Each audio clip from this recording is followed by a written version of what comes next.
I welcome you all again to the guest lecture series that we have on behalf of Marathwada Mitra Mandal Shankar Rao Chavan Law College.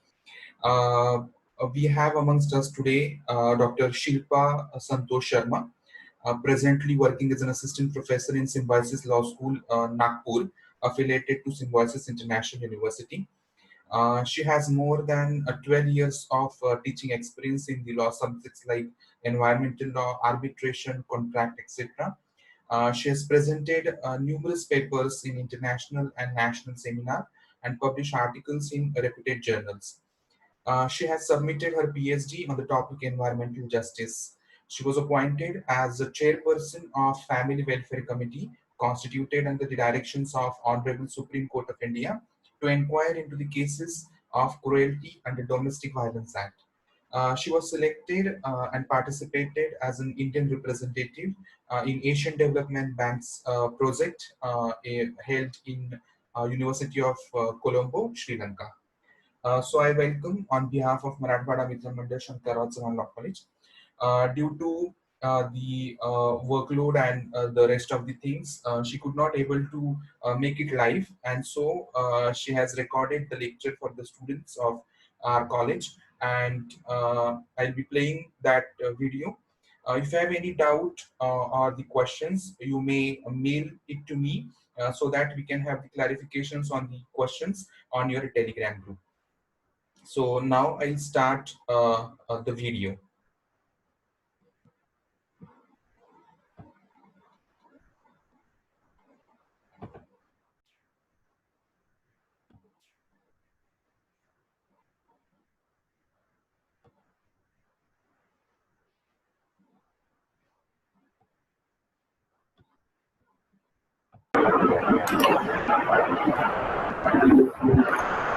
Good morning, everyone.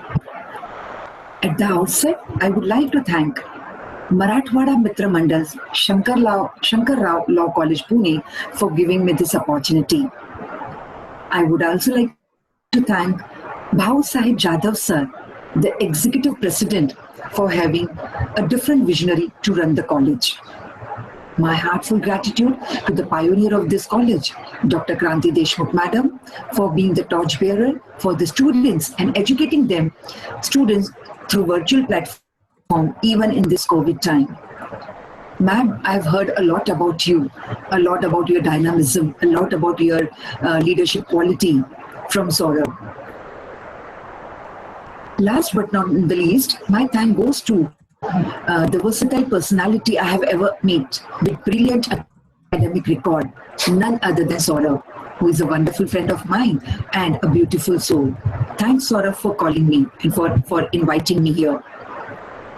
And I've heard also that this college has been accredited with grade A by the NAC. So I want to congratulate the whole team who has worked day in and day out to have this grade of NAC A, of grade A under the NAC.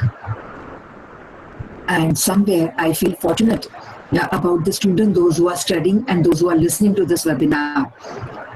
Because see, the college will strive hard for giving the best to the students in the toughest time is the college which stands for it. So your college is giving you this opportunity, is giving you from last 2 weeks, I have come to know that from last 2 weeks, the various programs, various guest lectures and various webinars have been organized, and wherein the focus is more on to give you the more learning. I must appreciate and I congratulate you all, dear, for getting studied the law subject in such a wonderful and esteemed institution. Dear all, the topic that I have been given to deliver my views on that is regarding the technique of judgment analysis. It's very true that being a law student, you cannot refrain yourself. You cannot survive without reading a judgment. And the judgment which have been passed in number of pages, maybe for that right to privacy, maybe for that matter Narmada Bachao Andolan cases, maybe for that matter Triple Talaq. There are cases which runs into pages, and to get the hold of that case, to get the understanding of that case, it really requires a different kind of a technique. With that, I am here before you. So, dear students, what I want to convey you is that this profession that is a lawyer's profession requires various skills. That may be the skills relating to your writing skill, your reading skills, your comprehension skills, your communication skill. Then there may be a requirement of synthesizing skill as well.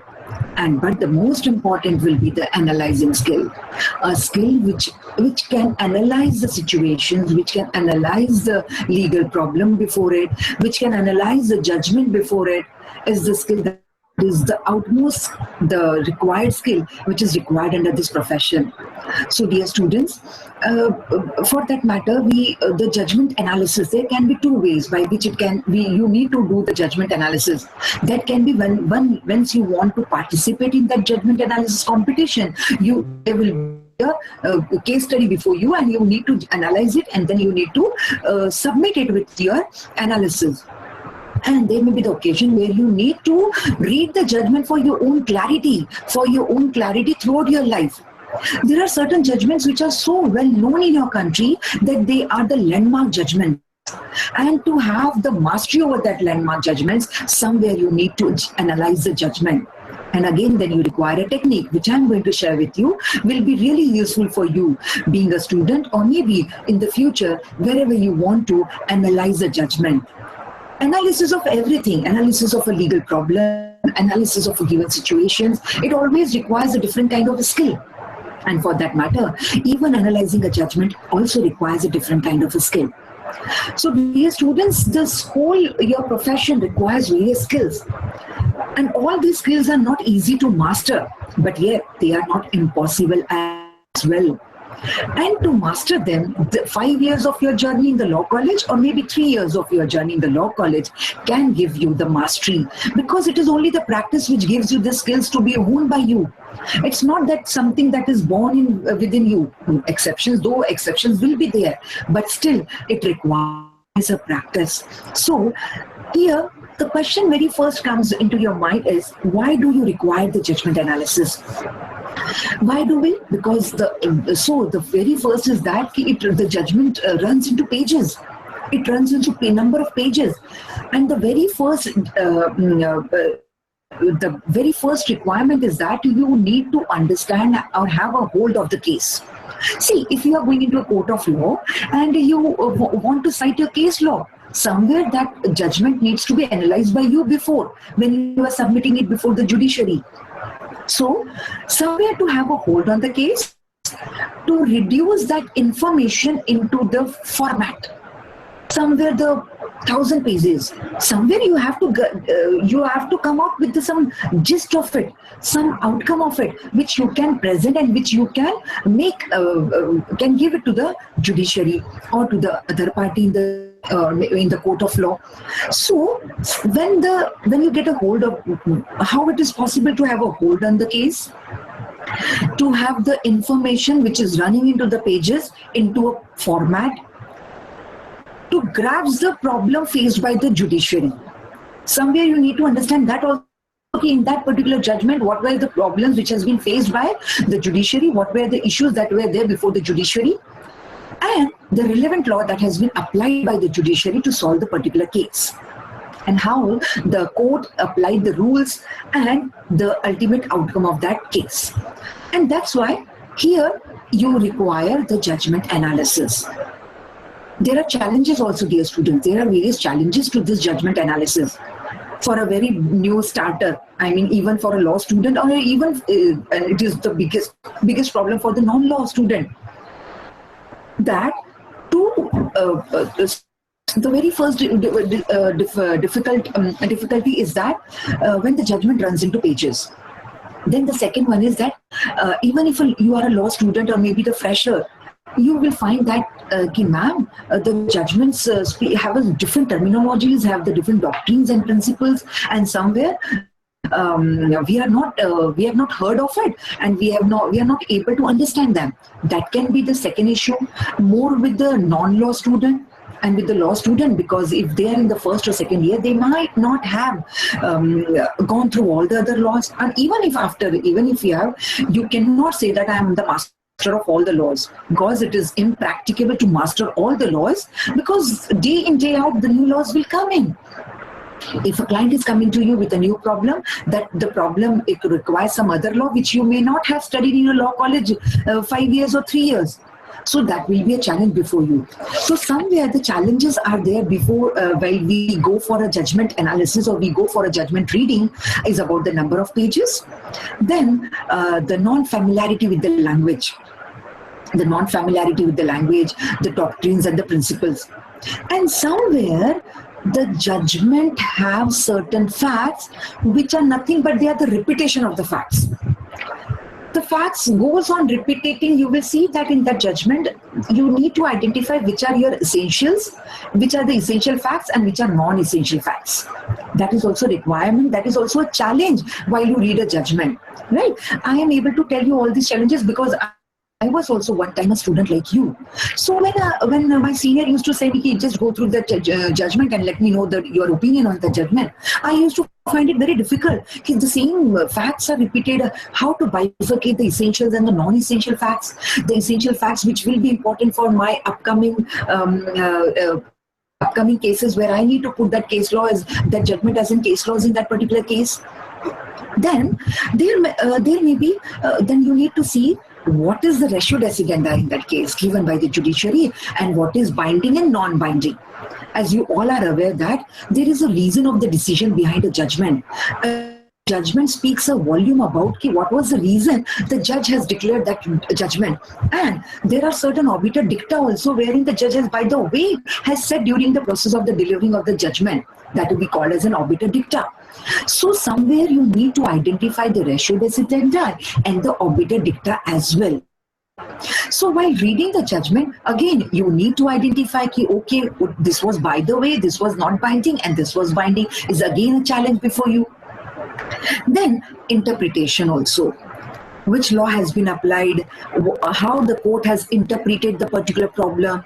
So these are all other things which require a different kind of analysis. So dear students, before starting with my PPT presentation, I want to make it clear to you that here what we are going to study is a technique which will really help you, which will be beneficial for you whenever there is a legal problem before you, that may be in the form of a huge problem, or whenever you want to study a judgment and you want to keep that throughout your mind throughout your life, or you want to make a note of it, you can do it by just understanding this technique, right? And then the best landmark judgments of your country who has changed the scenario in your country, maybe for example taking case from A.K. Gopalan till Maneka Gandhi, and after Maneka Gandhi there are various case studies in your country which has really changed. Keshwananda Bharati's case, they all are the cases which are of utmost significance to be able to understand by a student as well as to remember it throughout his life. But what it requires is that at the outcome, only remembering the facts is not going to give you the solution,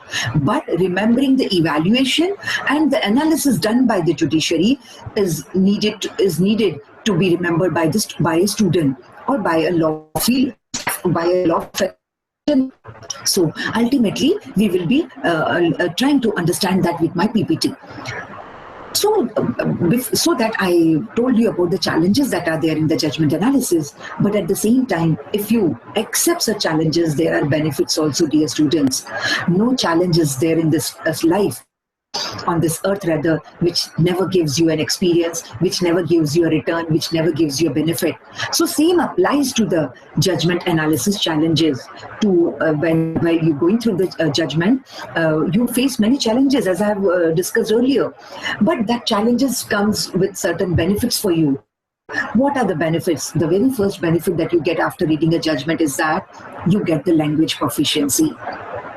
Being a law student, you're bound to have a proficiency in the language, and that can be upgraded, that can be refined only by reading the judgment, when you will be able to see that how the judges are using the language and how the way they are putting their decisions in the form of a judgment.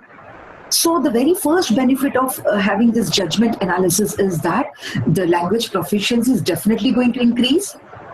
You are going to master the legal terms, the legal maxims that have been used by the judiciary in that particular judgment, then you will be able to know whether the such existing laws are sufficient or not, whether the problem which was there before the judiciary, whether the judiciary was having the sufficient laws to govern them, or whether they have gone beyond the law when the law was not there, whether they have gone for the judicial activism, whether they have applied the principle of justice, equity and good conscience, where the law is incomplete, where the law is not there. So then you can see about that how this particular judgment can be applied in the future circumstances. What can be the validity of such judgments? Then the comparison that has been given by a judge in that particular judgment, maybe with the international scenario, maybe with international agreements and convention, can broaden your views also. Okay, so if this is the situation which has come before the Indians, and what was the stand that has been taken by the international community? For example, take case of your Aruna Shanbhog, which has given you that passive euthanasia is permissible in India. But before giving that judgment, the judges have referred to the various international countries who has legalized the euthanasia. Maybe the few one, but they do have mention about that. So reading the judgment will definitely give you the broader perception to the laws which are there in your country, maybe having an international exposure as well. Then somewhere you are going to get the legal reasoning. Legal reasoning, because you will be able to understand what was the reason why the judgment. So that legal reasoning will be your another asset, will be your another skill which is going to be honed by this judgment analysis. Then some cases have bring a social kind of a transformation. For example, Sabrimala case, the decision given by the judiciary wherein the Sabrimala case has brought a different kind of a social transformation in the society, wherein that particular sect was following that custom from last 150 years, and that have been given transformation by the judiciary. There can be another example relating to the same sex, the consent between the same sexes, the same sex, about the third gender rights, the consent for them. Again, they are the judgments which have really changed the social condition of your country. The live-in relationship, though have not been protected by the legal instrument, but the judiciary do have recognized the existence of such type of relationship in your country, and that gives you the validity. And that's why these are all the various benefits which you are going to get if you study the judgments, the various judgments. There are plethora of judgments. Only you can find, even on only the single topic, you can find the various kinds of judgments given by the Supreme Court and the High Court for that matter. So ultimately what we can see that while applying a simple law in that particular case, there may be the allied laws also which have been applied by the judiciary. And that is another benefit, that while reading one case, one judgment, you will be able to know get the exposure to the more or 2 or 3 laws which are there, which have been applied in that particular case. So with all this discussion, now it has become paramount that you are bound to study the judgments. Now the question comes, it is only about the pages that it runs into, and for that you require a technique. And now with this brief background, with this brief introduction about having a judgment analysis, I would like to present my PPT and will discuss one by one my slides about that technique, which I find to be a very important, and which really gives you that you can then you can judge your and you can hone your analysis skill by judging that particular judgment, and you can have your own record with you. You can have your own understanding of that particular case. So with that, I want to start with my PPT presentation.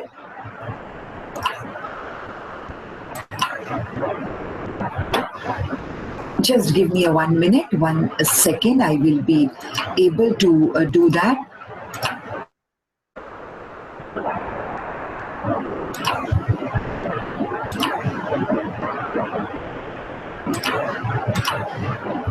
Yes, I hope my PPT is visible here. Right. So presuming that it is visible to you, here Then I want to highlight that technique. So this is we call as an analyzing skill. The same skill can be applied whenever you want to analyze a judgment.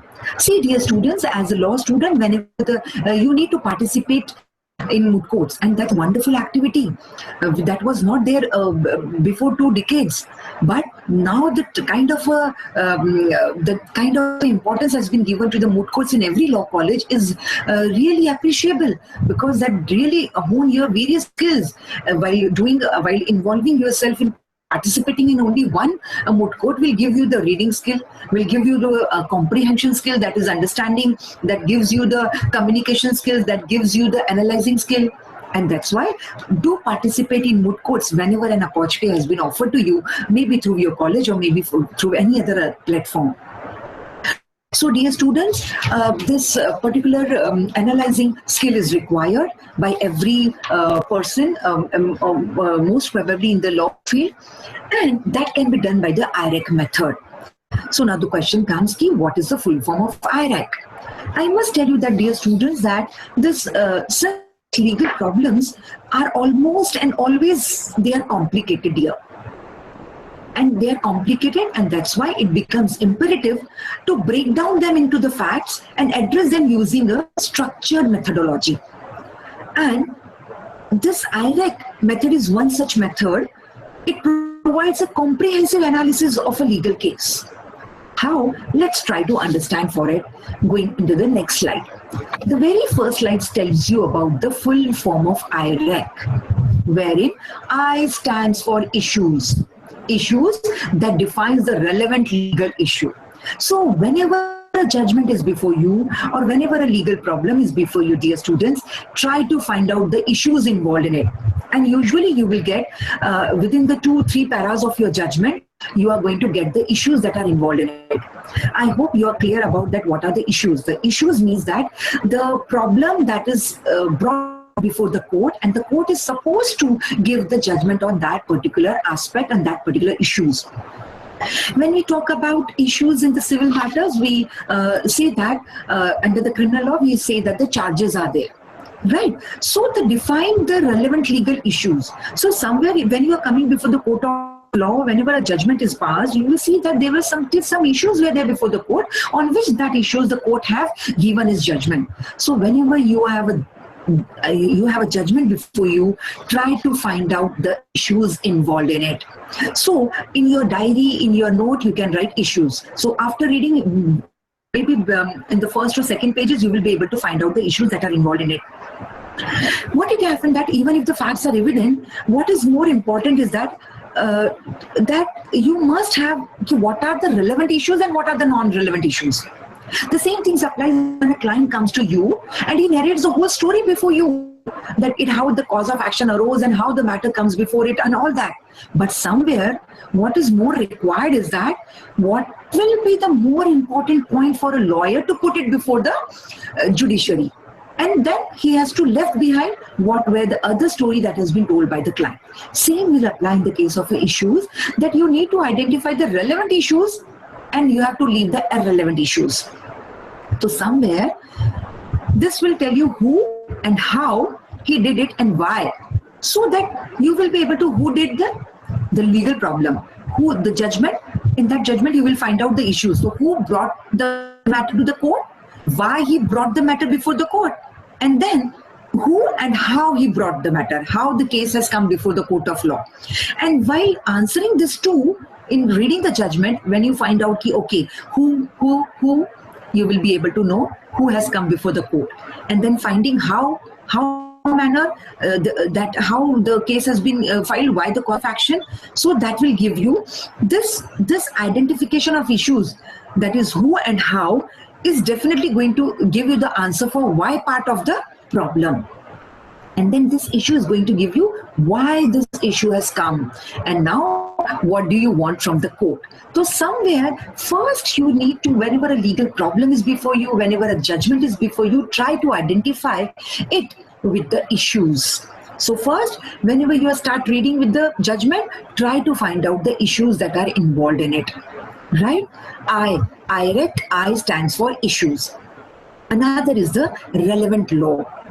While reading the judgment, you have to find out, okay, which were the laws, which were the relevant laws, or the principles, or the doctrines, or the statutes which have been applied by the judiciary. And that law needs to be identified by you. And that's why rule applicability.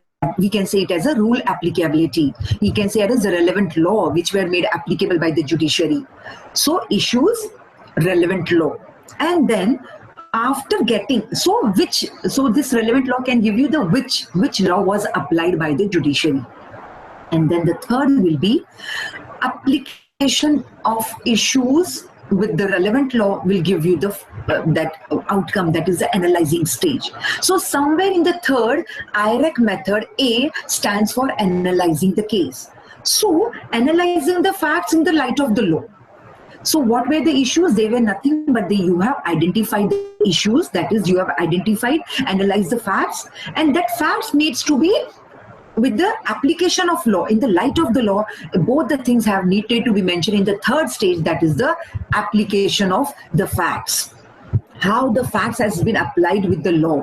So here you will be developing your legal arguments by applying the law to the facts. Again, I am repeating, the technique is known as an IREC technique. I stands for issues. Try to identify the relevant issues involved in that particular legal problem or a judgment before you.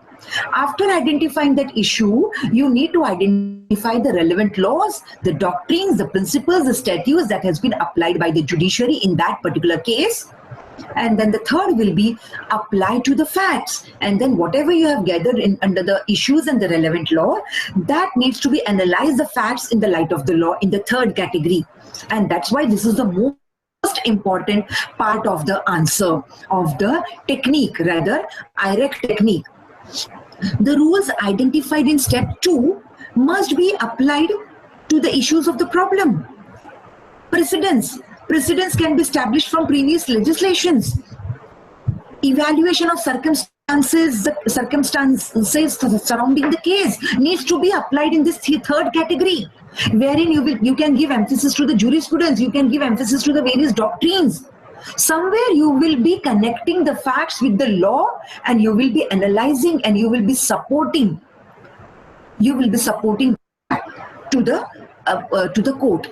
So dear students, see, I am telling you the technique of analyzing both the things. Maybe when you are reading a judgment, or maybe whenever a legal problem is there before you in the form of a moot problem, and how to argue that can be used by this IREC method. This IREC method is nothing but is analyzing skill. How to analyzing a given situation, a given problem before you. So understanding the strength and weaknesses of the statutes can be done in this particular position of the application of the facts. Originality in analysis and arguments are clearly distinguishable from the judgment itself. So sometimes you will see that use of the words like because, in, cause and effect, they can be seen and they can be applied here. So when you are reading a judgment, whenever you find the term used as in because, reason, why the reason, so that means that was how the judiciary have applied the facts into the law and given its analysis, why and because this, as such, these are the reasons why this has been done. So dear students, you have to keep in mind that in the IREC method, the third is the important, where you need to see to it how the law have been applied to the facts, the issues which have been identified by you in the very first step. And the last will be ultimately the conclusion, wherein you are arriving at a considerable conclusion. So here you will be closing argument in a few lines, then ultimately you will be able to get the answer who is liable for it. So after reading the judgment, you will be able to identify that ultimately which party has been fined, has been punished, has been told to go for the particular implementation of that judgment given by the judiciary. So dear students, this is be called as an IREC method. So if the takeaway message is that try to do the judgment analysis whenever a judgment is there before you, which is running into a page, is by applying this method. What is this method? IREC. I stands for issues that are involved. And how you can find out the issues? When you read that particular judgment, identifying who were the persons, and how the issue had come before the court. What was the cause of action? And then ultimately, after identifying the how and who and how, you will be able to get the answer why. That what was the infringement, what was the reason that why he has come to the court. That will give you the gist out of reading from the judgment, and you will be able to keep it in mind, and you can have your own note and diary which you can maintain, and that will give you a long life mastery over the judgment, over the case studies, over the precedents, over the case laws. In the second prize, which rule? So always try to, whenever you are reading a judgment, try to find out which rule was applied, which rule were there, okay, which rule have been applied, which statutes, which doctrines, which principles. And if you mention under that, that will give, okay, so this was the cause of action, this was the issue, and for that issue, this were the law that has been applied by the judiciary. And then you will find out the analyzation given by the judiciary, and that will give you that will broaden your horizons. That will give you, okay, so in this way the court have analyzed the case, and then ultimately the court will definitely the judgment will give you ultimately that, okay, the conclusion, the considerable part, okay, who is liable and who is a victim. And by this method, the judgment will be able to, you will be able to keep that judgment in your mind, and you will be able to master that. This is what the trick. So I have come with certain examples for you, which will make it more clear to you how the IREC method can be used for analyzing a legal problem, or whenever if you want to go for an analysis of a judgment which runs into pages. Right here, I hope that you are getting. I just make a recap of it. I stands for legal issues that are involved in it. R stands for the rule applicable, relevant law that has been applied. Then application of the facts and application of the facts with the law, and ultimately the conclusion. So somewhere if you remember who and how, you will be able to find out the issues that are involved in the judgment or a legal problem. If you will be able to find out which laws have been applied, which doctrines, which principles have been applied, which statute has been applied by the judiciary, so you will be able to find out the rule R, and then you have to analyze, okay, so these were the facts, the court applied the law in this way, and then you will be able to analyze the situation, and that will definitely going to enhance your analyzing skill, and ultimately you will be able to get the who is liable. So let's take a first example. This is the moot problem is before you, and that can be in the form of whatever the judgment will pass on, and with this maybe can be analyzed by the using of the IREC method. Again, I repeat, though the title is a technique of judgment analysis, rather I can say that this is a technique which can be used for even a legal problem before the judgment comes on it. And even if a judgment is before you, by this IREC method, you can analyze the judgment, and you will be able to recollect, to keep in your mind the outcome of that particular judgment. So take for example, number 1, Ram Mehta is a 12-year-old boy who enjoys climbing trees. The Mehta family just moved into a new house. The electric wires to Ram's house run from an electric pole through the high branches of an oak tree in his backyard. While the rest of the family was moving into the home, Ram ran to the backyard to climb the tree. Why? Because he enjoys climbing tree. As he neared the top, he grabbed the electric wires with his right hand. The wires were not insulated, and Ram was severely burned from the resulting electric shock. He also broke both his legs when he fell, unconscious, from the tree. Ram's father wishes to know if he might successfully sue the utility company for negligence. So now, this is a legal problem. This is a problem that can be in the form of a moot problem. Usually the moot problems are not like this simple. They are just going around and around like they definitely try to make you more confused.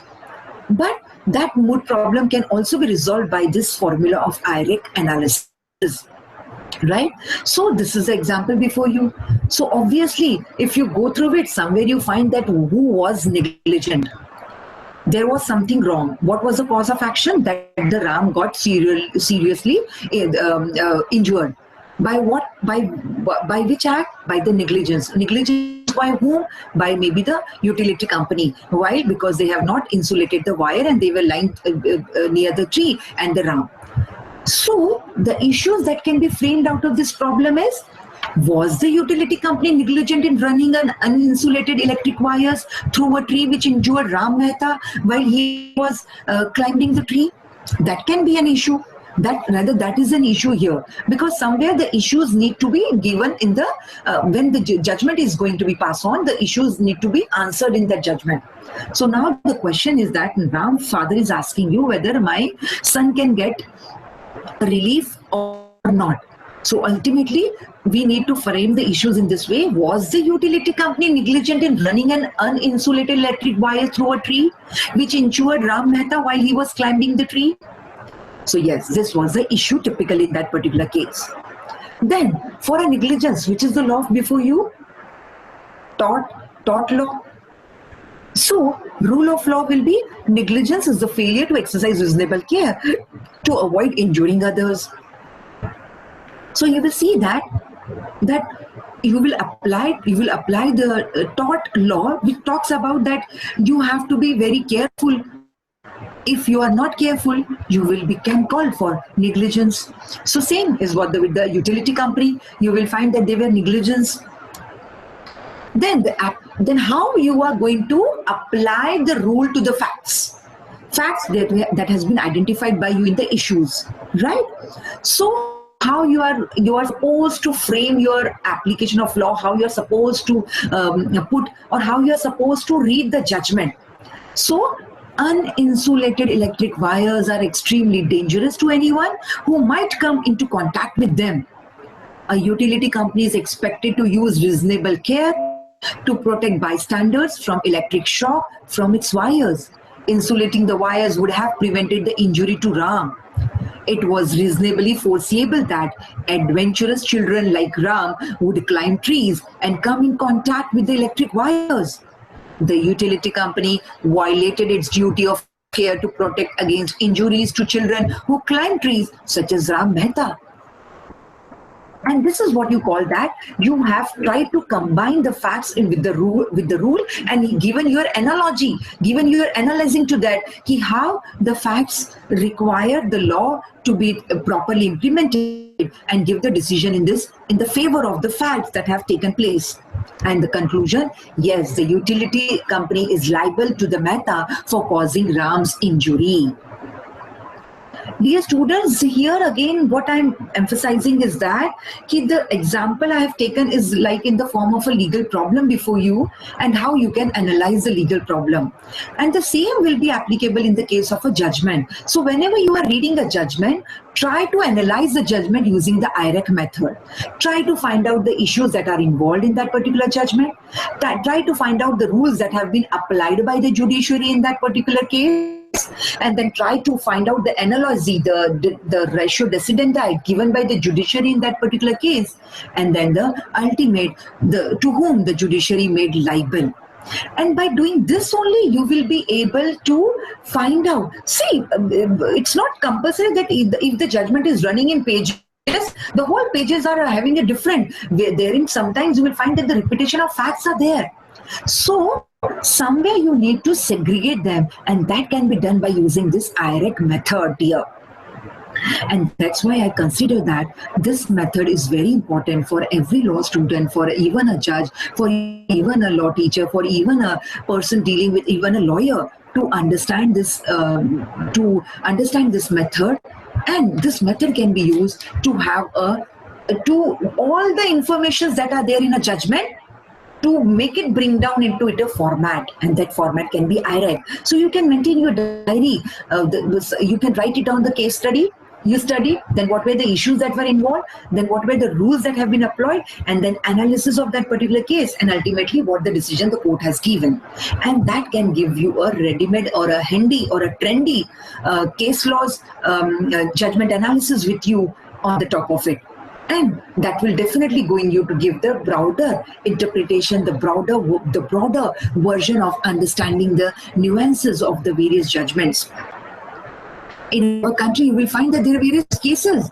The cases which was the ADM Jabalpur case, which was valid earlier, now it stands no more. So somewhere the recent judgment which says that the ADM Jabalpur case was not a good law, but that was a bad law of this country. So somewhere reading the new judgment will definitely give you the involvement or the reason in that particular case. So there is nothing that you can say that without reading a judgment you can excel or you can go ahead. I must tell you that out of all the skills that you require to become a successful lawyer, all the skills can be enhanced, honed, can be channelized if you participate in moot court. And for participating in moot court, somewhere you need to read the judgments, the case studies, and that judgments and case studies will definitely require from you the judgment analysis. There may be a competition where you may be called for judgment analysis. The host college may give you the 4 or 5 cases that any of one can be analyzed by you, and you need to address to us what were the issues that were involved, and then ultimately what is your opinion, whether you go with the dissenting judges or whether you go with the assenting judges in that way. So that can also be done, and the judgment, which runs into number of pages, can be analyzed by using the simple technique which you can keep in your mind throughout your life, dear. Other examples I have also given in this particular PPT, and I have taken total 5 cases, but I will not be able to discuss each and every, but I would be forwarding the PPT maybe to the Saurabh, and then you can try to solve at your own end. So I just want to take this example. An old man Ram, who is very ill and near death, makes an oral contract with his nephew Rajesh.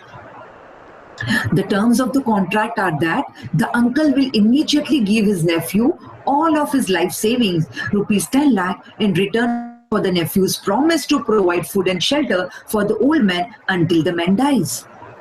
The nephew takes the money and supports the old man at a cost of rupees 50,000 a year. The old man lives longer than expected and is still alive after 15 years. At that point, the nephew cut out his duty and said that I am not going to support you further. And this is the legal problem before you.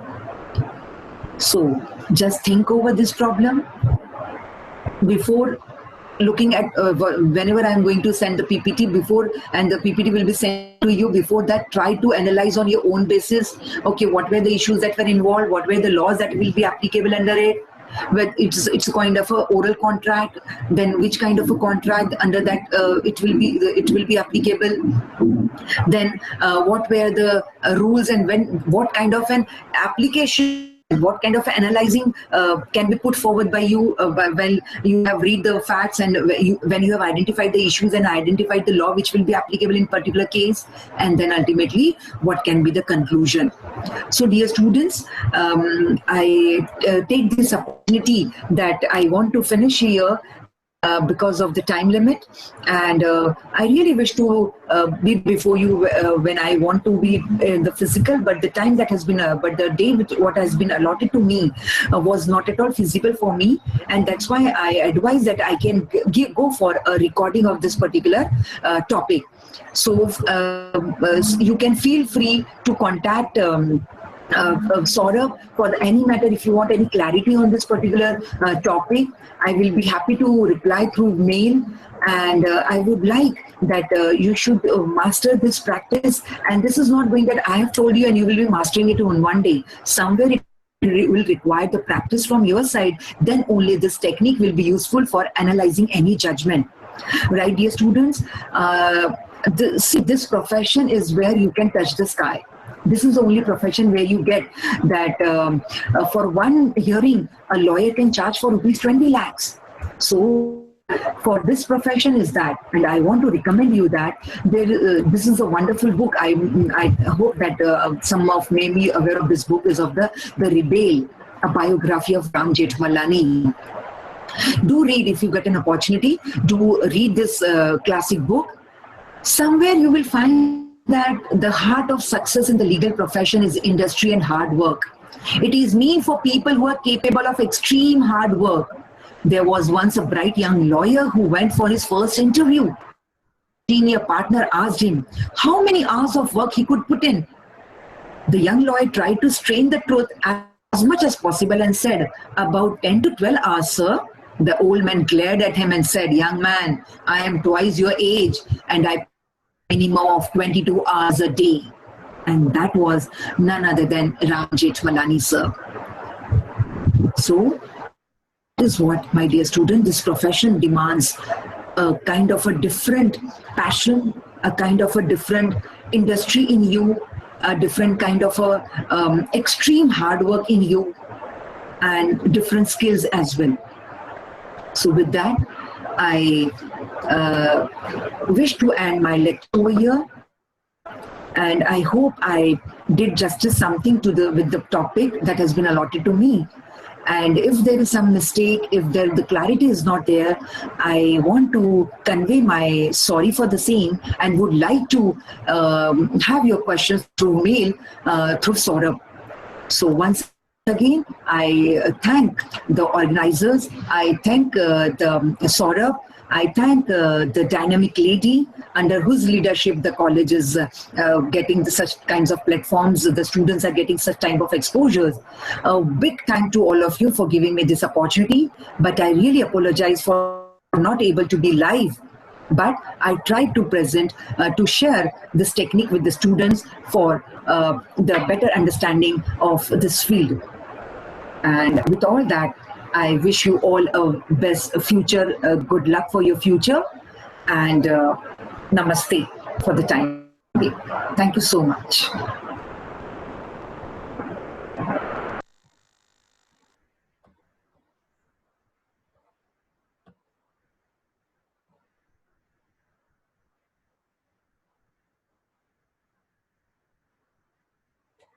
Okay, I propose a vote of thanks on behalf of Marathwada Mitra Mandal Shankarao Chavan Law College. I extend my thanks to Shilpa Madam for delivering such an elaborative and important concept like it's as we need all the time when we read any kind of judgment. I also thank Dr. Kranti Deshmukh Madam, the principal, and Bhausab Zadav sir, the executive head of Marathwada Mitra Mandal. Hope you have enjoyed the lecture. If you have any queries, you can forward it to me. We'll get it solved and we'll post the answers or the solutions on our Telegram group. So far, as ma'am already said, that PPTs will be forwarded. So I'm going to forward it on your Telegram group by the evening. Thank you for patient hearing and thank you for cooperation.